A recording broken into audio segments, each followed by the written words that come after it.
పరిణయం chapter 31. కనిపించట్లేదా? కట్లతో ఉంటే ఎలా ఉంది అని అడుగుతున్నావు? నువ్వెందుకొచ్చావు ఇక్కడికి అని ఫైర్ అవుతుంది సరియు. అమూల్య చిన్నగా సరియు చేయి పట్టుకుని, అమ్మా కూల్ డౌన్, నేనెప్పుడు చెప్తా కదా విశ్వ సార్ అని. ఆ సరే ఈయన అంటుంది.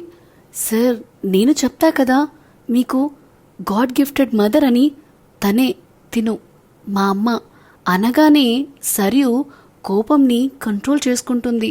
విశ్వ, అమూల్య ఇదెలా జరిగిందిరా అంటే జరిగింది చెప్పడంతో నేను ఇన్వెస్టిగేషన్ చేయిస్తారా? డోంట్ వరీ, నిన్ననే కదా కంపెనీ పెట్టావు, ఈలోగా ఇలా ఎలారా చూసుకోగలవా మరి అని అంటాడు. అమూల్య చిన్నగా అమ్మ ఉంది సార్, అమ్మ చూసుకుంటా అంది. అనగానే సర్యుకి కొంచెం గర్వంగా అనిపిస్తుంది. తన కూతురు తనపై పెట్టుకున్న నమ్మకాన్ని చూసి చాలా సంతోషంగా ఫీల్ అవుతుంది. విశ్వకి కోపం వస్తుంది. సొంత కూతుర్ని కాదని ఇంకా ఎవరినో కూతురి కన్నా ఎక్కువగా చూసుకుంటుందని.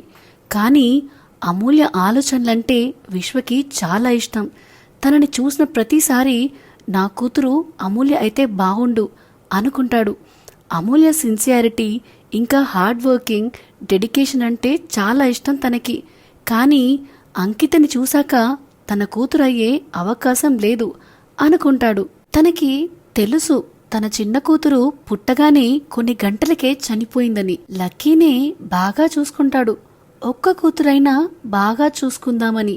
కానీ ఇప్పుడు తన కూతురు అనుకుంటున్న మౌనిక చేసే పనులు ఏమాత్రం తనకి నచ్చట్లేదు. అలా ఆలోచిస్తూ తనలో తనే మదన పడుతున్నాడు. అందరినీ పలకరించి వెళ్ళిపోతాడు. సరియు సీరియస్గా అమూల్య వైపు చూసి, అమూల్య ఇక నుంచి నువ్వు ఆయనతో మాట్లాడకు, ఎందుకు ఏంటి అనే క్వశ్చన్స్ కూడా నన్ను అడగకు. అలాగే ఇంకో విషయం, నువ్వు కొంతకాలం రెస్ట్ తీసుకోరా, కంపెనీ గురించి నేను చూసుకుంటా అనగానే సరే అని ఒప్పుకుంటుంది. 15 రోజుల తర్వాత అమూల్య వాళ్ళు డిశ్చార్జ్ అవుతారు హాస్పిటల్ నుండి. అమూల్యని తన ఇంటికి రమ్మంటే అమూల్య సున్నితంగా రిజెక్ట్ చేస్తుంది. దానితో సర్యునే అమూల్య వాళ్ళ ఇంట్లో ఉంటూ అమూల్యని అంకితని కంటికి రెప్పలా కాపాడుకుంటూ ఉంటుంది.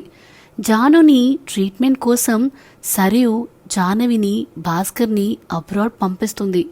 అమూల్య బాధపడడం ఇష్టం లేక ముందు భాస్కర్ ఒప్పుకోకపోయినా జాహ్నవి బాధ చూడలేక ఒప్పుకుంటాడు. అలా 3 months గడిచిపోతాయి. ఆ 3 monthsలో అమూల్యకి చాలాసార్లు పెయిన్ రావడంతో సర్యుకి డౌట్ వచ్చి వేరే హాస్పిటల్కి తీసుకెళ్తుంది. అప్పుడే తనకి నిజం తెలుస్తుంది.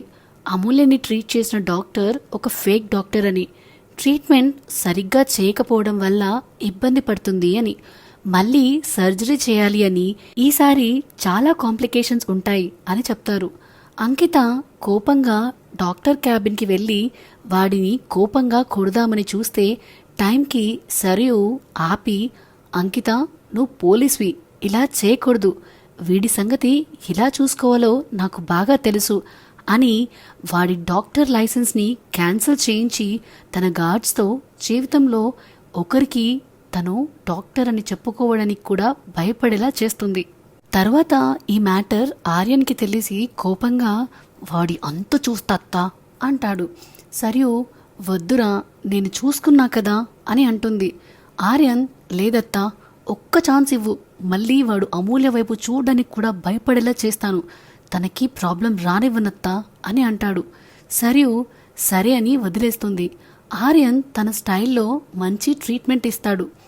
మౌనిక ఆర్యన్ని తన ఫ్యామిలీని బుట్టలో పడేయడానికి ఎంత ట్రై చేసినా ఈవెన్ మనిషిగా కూడా కన్సిడర్ చేయరు వాళ్ళు. ఒకరోజు ఆర్యన్ తన సపరేట్ పోలీస్ క్వార్టర్లో తనకి అలోకేట్ చేసిన ఇంట్లో ఉన్నప్పుడు నైట్ 10 అవుతుంది. అనగా వచ్చి డోర్ కొడుతుంది. డోర్ ఓపెన్ చేసి చూసి డోర్ వేయబోతే మౌనిక, బావా ప్లీజ్, చలికాలం, చలి వేస్తుంది, కార్ పాడైంది బావా, ఈ ఒక్కరోజు నన్ను ఉండనీయవా అని అడుగుతుంది. ఆర్యన్ సీరియస్గా నో, వెళ్ళిపో అంటాడు. మౌనిక ఎమోషనల్గా నా కోసం కాకపోయినా అమ్మ కోసమైనా ఉండనివ్వు బావా, నాతో నువ్వు ఇలా ఉన్నావని తెలిస్తే అమ్మ బాధపడుతుంది అని అంటుంది. సో ఇదేనండి పరిణయం చాప్టర్ 31. ఈ వీడియో మీకు నచ్చిందని ఆశిస్తున్నాను. ఇలాంటి కొత్త కథల కోసం మన channel the novel whisperer with Vinyani subscribe చేసుకోండి. అన్నిటికంటే ముందు ఈ వీడియో కనుక మీకు నచ్చినట్టయితే please like, share and comment చేయడం మాత్రం మరవకండి. Thank you.